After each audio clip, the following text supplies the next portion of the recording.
Can my relationship be saved? That's what we're going to be talking about in this video. But first, my name is Clay with Modern Love Life, where we help you get the great loving relationship that you're looking for without having to play mind games, without having to play hard to get, and without having to pretend to be someone or something that you are not, because you deserve to be loved for the unique, amazing, and wonderful person that you are. And if you agree with me, please do me a favor by giving this video a thumbs up and by subscribing to this YouTube channel. It does help to kind of give us a little bit of a lift with YouTube when you do that. So, help us out if you like what we're doing.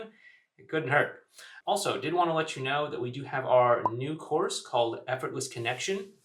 We just launched it on Tuesday of this week. So there's some nice sign-up bonuses and all that stuff. So if you're interested in finding out more about it, you can find info on that down in the description box below this video. But with that being said, I did want to talk to you a little bit about relationships today. Many times people will want to know, can their relationship be saved? Whether they are in a tough spot with their partner, or whether their partner and them are actually already broken up and they're like, hey, like my partner barely even talks to me anymore, my ex barely even talks to me anymore, can this be saved, or am I just like totally wasting my time? And I want to kind of break this down a little bit, because what is important here is to look at, like, okay, first of all, there isn't this like black and white sort of thing between it can be saved, the two of you can get back together, the two of you can work out your differences, or no, it can't be saved. If you can be saved like right now, cool, we can do that. But if it can't be saved right now, it doesn't necessarily mean that it's a hopeless lost cause or anything like that. Just because something isn't workable right now doesn't mean it's always going to be that way. Just because your ex won't talk to you doesn't mean it's always going to be that way. And so we have to understand the difference between, is it possible, or is it just something that can't happen right now? Okay, and that, I think, is the first distinction that I want to make. The second thing that we want to get clear on is, okay, are you and your partner or your ex on speaking terms? This is obviously an important factor, right? So we have to look at where are you right now, and what are the steps that would necessarily need to happen if the two of you were to work things out. So for example, okay, the two of you, maybe you're not talking right now. Obviously, if you are ever gonna get back together and work things out, you're gonna have to start talking again. And then after that, you're gonna have to start connecting emotionally again, and being on good terms with one another.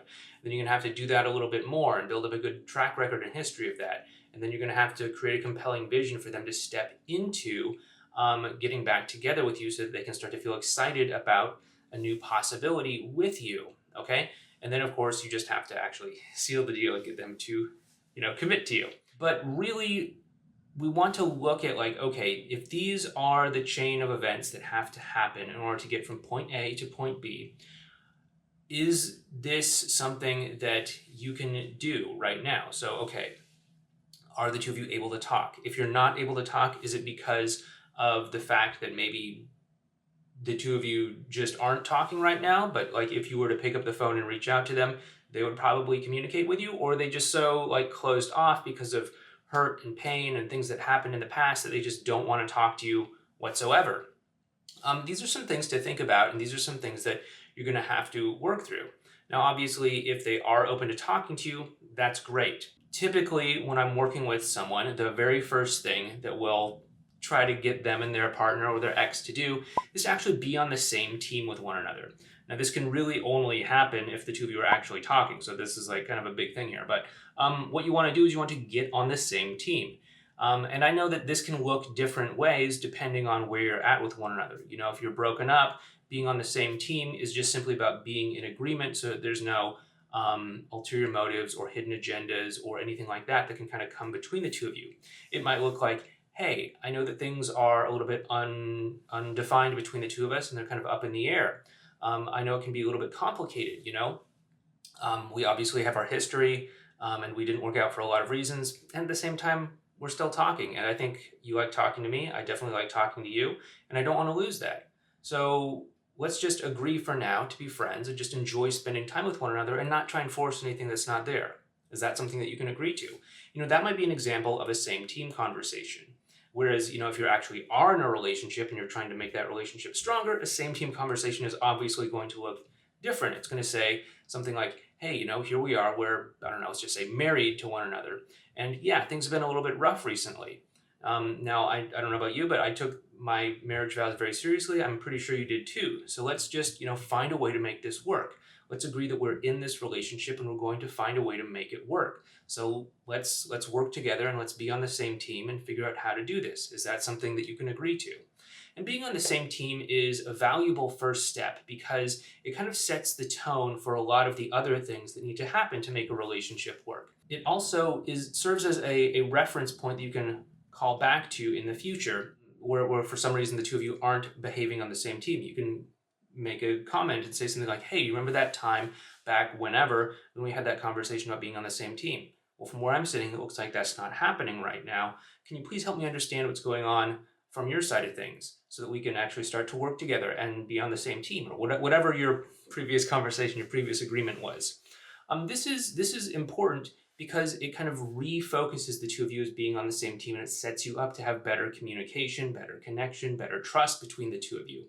These are things that are valuable in a relationship, obviously, and they're also things that are going to need to be in place. Now, I know that there's lots of other people out there on the internet and on YouTube and all these other places that'll tell you that, relationships are war. It's men versus women, and we all want what we can't have. And in order to attract the woman and to keep her attracted to you, you need to be the alpha male. Or in order to, keep the man attracted to you, you need to be hard to get. You can't always give him his way. You need to make it think it's his idea, or whatever the case may be. Sure, some of these things might be beneficial in kind of getting you from one step to the next, but if the two of you are ever going to actually have a great relationship, you need to be on the same team. If you view your partner as your enemy, you married the wrong person. You're in a relationship with the wrong person. I'm sorry, there's no way around it. If you can't be yourself with your partner, then something's wrong. If you can't be open and honest and authentic with your partner, something is definitely wrong, and that is that the two of you aren't on the same team. This goes the same way when it comes to dating and relationships. Yeah, sure, be the best version of yourself. If you're a guy, sure, and you want to be an alpha male, sure, strive to be one, but don't try to put on these acts, these masks, these little gimmicks and stunts that are going to make you look like an alpha male. Why not just become an alpha male and just naturally do the things that an alpha male does without having to memorize a bunch of things and remembering, oh, I gotta do this so I look high value or whatever. Same goes for you women, right? Like, there's no reason to play hard to get. Just live fully into your own life, do things that are important and meaningful to you, and sure, that may mean that you're not always 100% available, but it doesn't mean that you necessarily need to pretend not to be available when you're really just doing nothing and just, I don't know, scrolling endlessly on Instagram or Facebook or YouTube, or hitting that like button for YouTube, for at least me anyway, if you're binge watching these videos. So seriously, hit the like button. Yeah, being on the same team is a very critical thing for saving a relationship. So if your relationship is ever going to be saved, it's going to be saved because at some point the two of you have had a same team conversation or have done things to build that same team dynamic. So can your relationship be saved? It really depends on whether or not you can actually get on the same team with one another, okay? By the way, if you want to learn more about how to do that and more about other high stakes communication skills that I'd like to share it with you, if you're interested, you can check out our new course called Effortless Connection. It's down in the description box below this video. Again, this is launch week. We just opened up the doors for this on Tuesday, and so there's a lot of cool bonuses and all that stuff. So please check it out in the description box below. I'm not going to tell you what those are here in this video because I don't know when you're watching this video. Maybe you're watching this after our launch is complete, and I don't want to say all these things that you can't get anymore. So just go ahead and check down below, and if it seems interesting, and if it's a good fit for you, feel free to sign up. If it's not right for you, that's totally okay too. But this video, I hope, has helped answer the question, can your relationship be saved? Once again, if you like what we're doing, hit that thumbs up button and subscribe to this YouTube channel. And my name is Clay. Thank you so much for watching. If you want to learn more about how to connect emotionally, please check out this video. I think I got a new camera, so I'm not sure if this is flipping it or not. This video on advanced relational skills, or check out this video over here. But thank you so much. Please take care, and I'll talk to you next time.